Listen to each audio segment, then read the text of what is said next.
Bom dia, querido, bom dia, querida. Nós estamos no Tratando a Alma em tempos de distanciamento, de confinamento social. Um beijo grande para os nossos queridos aqui da Ilha do Governador, do Jardim Guanabara, de Tubiacanga, da Rua 50. Também da nossa igreja ali em Santa Catarina.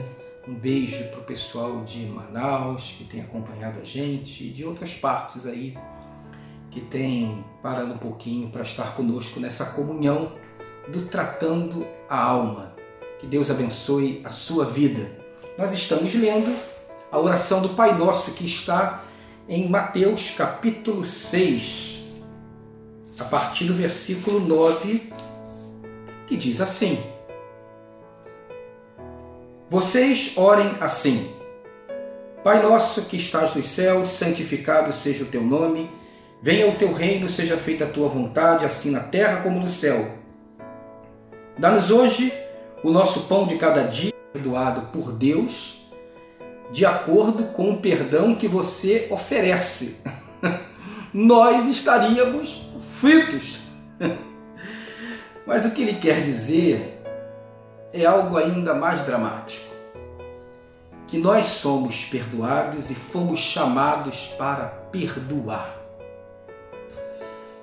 E foi o que ele viveu na carne, lá em Lucas, capítulo 23, versículo 24, no momento ali da crucificação. Jesus olha aos céus e diz: Pai, perdoa-lhes, porque não sabem o que fazem. Certa vez Pedro foi interrogar Jesus sobre o perdão. Está lá em Mateus 18, a partir do versículo 21. Então Pedro aproximou-se de Jesus e perguntou: Senhor, quantas vezes deverei perdoar o meu irmão quando ele pecar contra mim? Até 7 vezes? Respondeu Jesus: Eu lhe digo, não até 7, mas até 70 vezes 7. 7 é o número da perfeição, 70 é 7 vezes 10, que é o número da completude. Então você deve perdoar perfeitamente e completamente. É um grande desafio para todos nós perdoar.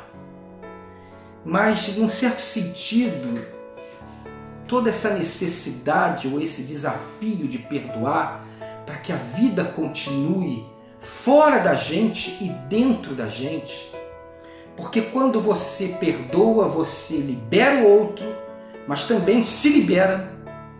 Quando você perdoa, você tira o outro de uma clausura, você desata as correntes do outro, mas também tira você mesmo dessa prisão, tira você mesmo dessa corrente de mágoa e amargura.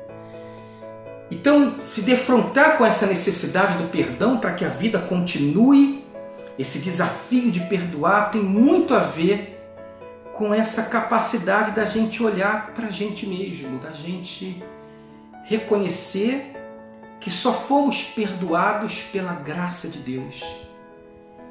E que se fomos perdoados, somos perdoados para perdoar. Ou seja, esse desafio tem uma relação direta com o modo como eu me vejo. Quando eu me vejo diante de Deus, eu me vejo completamente quebrantado, completamente humilde, e aí começo a ver que posso sim estender para o outro o perdão que Deus me deu. Ou seja, liberar o outro e me liberar. Nós temos a história, do rei Davi e do adultério do rei Davi. Havia um general muito importante que era o Urias, e ele era o general e tinha uma mulher bonita, e Davi olha para aquela mulher e deseja aquela mulher. Diz o texto que Davi a chama e eles ali têm uma relação sexual. É claro que a Bíblia não entra nos detalhes de como isso foi sendo tecido, mas o sentido do texto é que Davi violenta aquela mulher. Aquela mulher engravida e Davi então se vê com um problema seríssimo e quer de todas as maneiras se desfazer daquela responsabilidade. Então ele manda chamar esse general e diz para ele assim: olha, eu sei que vocês estão em guerra, você está lá no front, mas eu vou te dar aí uma folga para você ficar na sua casa, ou seja, abrindo uma possibilidade para que aquele homem que veio da guerra, desgastado, machucado e saudoso da sua mulher e tão desejoso de um momento ali de afeto, de carinho, pudesse estar com ela, e aí de alguma forma ele conseguiria encobrir isso. Só que Urias era um homem de um caráter assim diferenciado e ele não aceita isso, porque como é que ele pode passar uma noite com a sua mulher enquanto os seus homens estão lá no fronte batalhando, morrendo, e ele fica ali na porta, do lado de fora, um homem de um caráter impressionante. E quando Davi sabe disso, então Davi fica atordoado e tem uma ideia. Chama um superior seu e aí organiza que o exército de Urias vá para uma frente de batalha onde a nação de Israel estava sendo atacada e estava de alguma forma sofrendo muitas perdas, para que pudesse então precipitar uma derrota e a morte do general, do comandante. E isso acontece. Ele morre e até um determinado momento aquele pecado fica encoberto. Davi tenta remediar, acolhe a mulher de Urias e tudo mais. Depois nós temos a história do encontro de Davi com o profeta Natã, onde ele é desmascarado do seu pecado. Mas eu quero me deter na figura do Urias, porque Urias chega no céu, após a sua morte, um homem com aquele caráter, um comandante do exército de Israel, ele chega no céu, e aí ele chega no céu muito indignado, porque ele morreu, ele está no céu, mas o Davi está lá, o Davi é rei, e tudo ficou encoberto, e inclusive a criança morreu, ou seja, Davi fez uma tremenda desgraça, bagunçou a vida de todo mundo e foi premiado, e ele está ali. Então ele chega no céu, entra e pergunta logo onde está Deus. Aí alguém informa: olha, está ali lá no meio ali da cidade, lá tá vendo aquela luz assim? Então, aquele sol assim enorme, ali fica o trono de Deus, ali fica Deus. E aí Urias anda, é um caminho assim distante até chegar no trono, Aí ele chega lá no salão, tá lá os 24 anciãos, aquela coisa toda, os querubins, os serafins, os anjos, o arcanjo Miguel e muita gente. E aí ele chega e muito bem, muito bem. Gostei de ver a festa, Mas eu quero dizer para vocês que esse Deus aí não é bem assim não.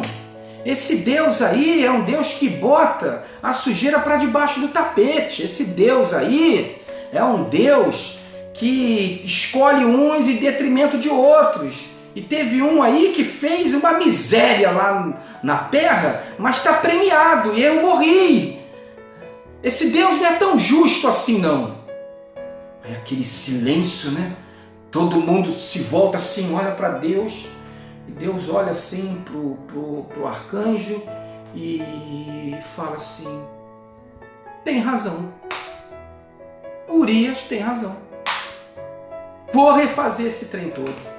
A partir de agora, todo mundo que tem uma culpa no cartório, quem traiu, quem mentiu, quem matou, quem defraudou, quem roubou, quem feriu, quem de alguma forma desagregou, destruiu, quem pecou, não tem mais lugar aqui. Puf! Some todo mundo. Tipo aquele filme assim de faroeste, sabe? Aquele que filma assim um deserto, vem aquela palha assim, rolando assim. Aí o Miguel olha para Deus e fala: ué, cadê o pessoal? Sumiu. Aquele silêncio, até os 24 anciãos, todo mundo sumiu. Só ficaram os anjos e Deus. Aí Deus parou, pensou bem. Não, volta todo mundo. Aí volta todo mundo, aí enche tudo de novo. Volta todo mundo, inclusive Urias. Mas agora o Urias com os joelhos dobrados. Porque a nossa dificuldade é essa. A gente pensa que dá para perdoar os nossos pecados, mas não dá para perdoar o pecado dos outros, principalmente quando os outros fazem o inimaginável com a gente. E nós precisamos compreender a partir da nossa experiência com Deus, da nossa experiência com Deus, que o perdão é para o dano irreparável. O perdão é para a dívida impagável. Porque se você pode remediar, se você pode consertar, você vai lá e paga. Você vai lá e conserta. Você até dá um a mais.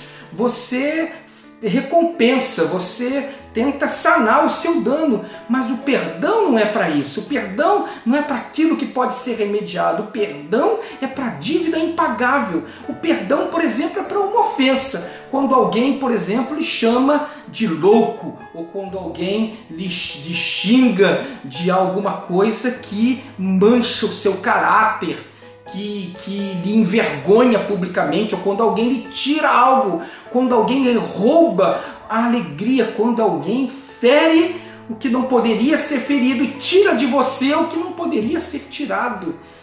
Então o perdão é para exatamente isso.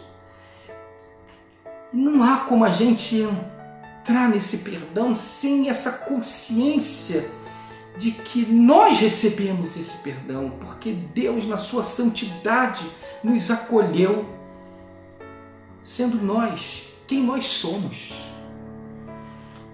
Só quando eu começo a viver isso e quando eu começo a abrir o meu peito para que eu compreenda a extensão e vivencie a extensão do perdão de Deus, é que eu posso começar a ter uma força para ir além de mim, liberar o outro e me liberar de coisas tão sérias, de lágrimas tão densas, de situações tão graves, de coisas imperdoáveis.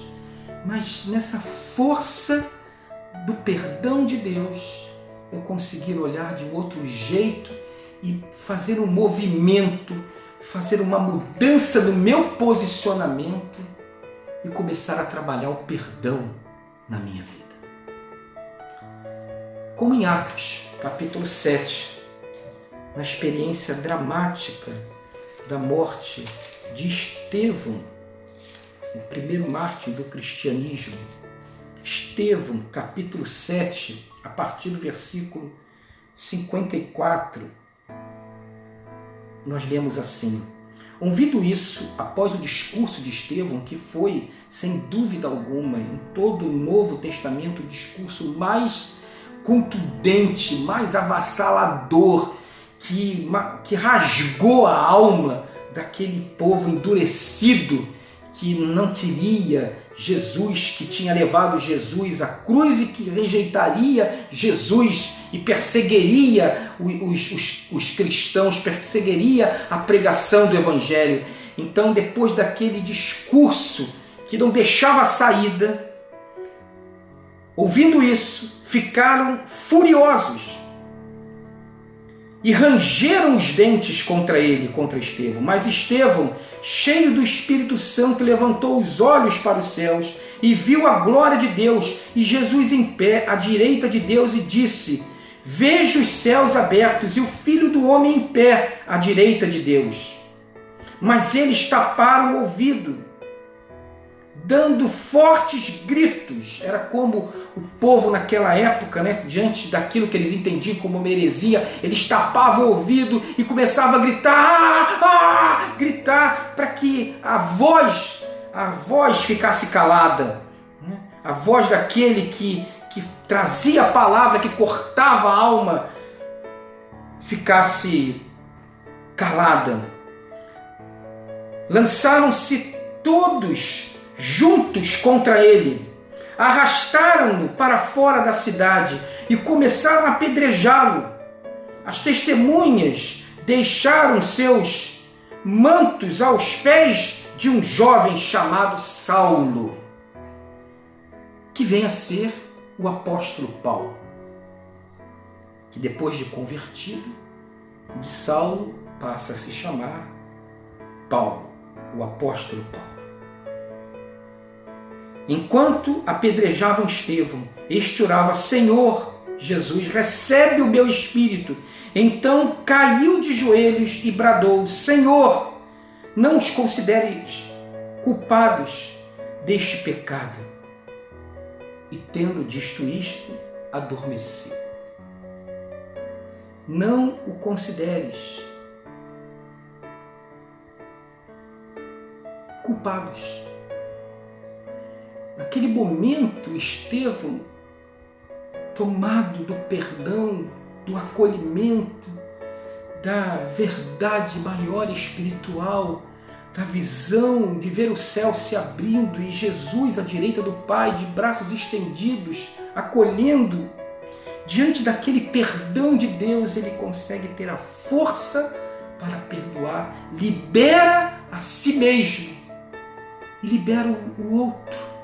E dentre os outros que ele libera, está Paulo, fruto do perdão de Estevão, mais tarde convertido a Jesus Cristo e o missionário do Evangelho aos gentios. Perdão é para a dívida impagável, perdão é de Deus em nós. Perdão tem o seu início nessa experiência que temos com o perdão de Deus sobre nós, que é capaz de nos fazer ir além de nós mesmos para perdoar também.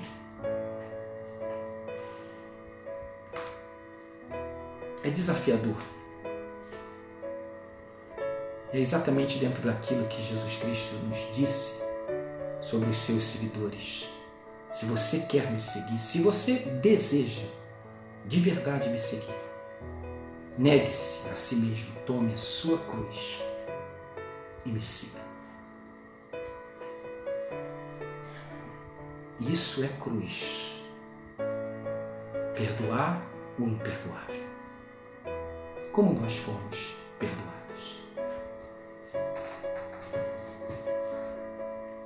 Que o amor de Deus, o nosso Pai, que a graça do nosso Senhor Jesus Cristo e as consolações do Espírito Santo abençoe a vida de todos nós, de nossas famílias, de nossa sociedade, daqueles que estão lutando pela sua vida nos hospitais, daqueles que estão trabalhando, acolhendo os enfermos,